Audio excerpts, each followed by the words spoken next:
पहले दिल साफ था मेरा, फिर क्या बताऊं, एक दोस्त ने मुझे शेयर ट्रेडिंग सिखाया।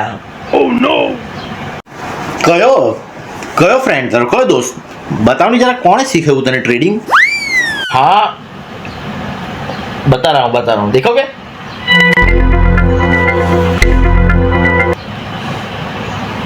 ये देखो, ये यही दोस्त ने सिखाया मुझे। આ તો કઈ બાવા ટાઈપ લાગે, બાવો જ જેવો છે ને કે આ તો યાર. હા, એ બાવો જ છે હવે યાર. હવે મારું બેંક એકાઉન્ટ અને દિલ બંને સાફ. પણ આજે તો આ હિન્દી ગુજરાતી તાંડેવાળી ભાષા કેમ બોલ્યા કરે યાર?